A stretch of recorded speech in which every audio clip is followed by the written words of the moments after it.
দর্শক, এবার একটু শীতের খবর জানবো। এ ব্যাপারে কথা বলতে রাজশাহী থেকে সরাসরি যুক্ত হচ্ছেন সহকর্মী রাশেদ রিপন। রিপন নিশ্চয়ই শুনতে পাচ্ছেন। রিপন, রাজশাহীতে আজকে সর্বনিম্ন তাপমাত্রা কত, আর শীত নিয়ে কি বলছে আবহাওয়া অফিস? শীত নিবারণ কিংবা শীতজনিত রোগের সর্বশেষ কি তথ্য আছে আপনার কাছে? মুনিয়া, যেটা বিষয় সেটা হলো যে রাজশাহী আবহাওয়া আজকে সকালে যে তাপমাত্রা রেকর্ড করছে সে অনুযায়ী আজকে সর্বনিম্ন তাপমাত্রা 16.4 ডিগ্রি। কিন্তু এখানে যে ঠান্ডার অনুভূতি সেটা কিন্তু অনেক বেশি মনে হচ্ছে, কারণ বাতাস হয়েছে।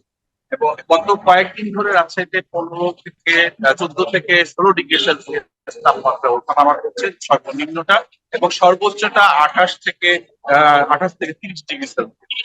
আরেকটি বিষয় বলে রাখা ভালো যে শীতের সকল আমেজ পরিবেশে বিদ্যমান। রাজের বাজারে শীতের সবজির আগমন, গরম কাপড়ের জন্য যে মানুষের ভিড়, সেগুলো সবই রয়েছে। কিন্তু সার্বিকভাবে যেটা বলার বিষয় সেটি হলো যে শীতের যে পূর্ণাঙ্গ প্রকোপ সেটা বাড়তে আরো কিছু সময় লাগবে। আবহাওয়া বিশেষজ্ঞরা জানাচ্ছেন যে লা নিনোর প্রভাবে এবার একটু তীব্র ঠান্ডা পড়বে, এবং সেটি খুব অল্প সময়ের জন্য হলেও তীব্রতা বেশি থাকবে, এবং তার প্রভাবে একটি আহ নিম্ন নিম্নচাপের সম্ভাবনা রয়েছে সামনে, এবং নিম্নচাপের ফলে যে বৃষ্টি হবে তারপরেই কিন্তু আবহাওয়ার ঠান্ডার পূর্ণ যে যে আবহাওয়ার যে পূর্ণ মাত্রায় যে ঠান্ডা পড়া সেটি কিন্তু রাজশাহীতে থাকবে বলে জানিয়েছে। এই ছিল রাজশাহী থেকে শীত বিষয়ক সর্বশেষ সংবাদ। মুনিয়া। জি রিপন, আপনাকে ধন্যবাদ।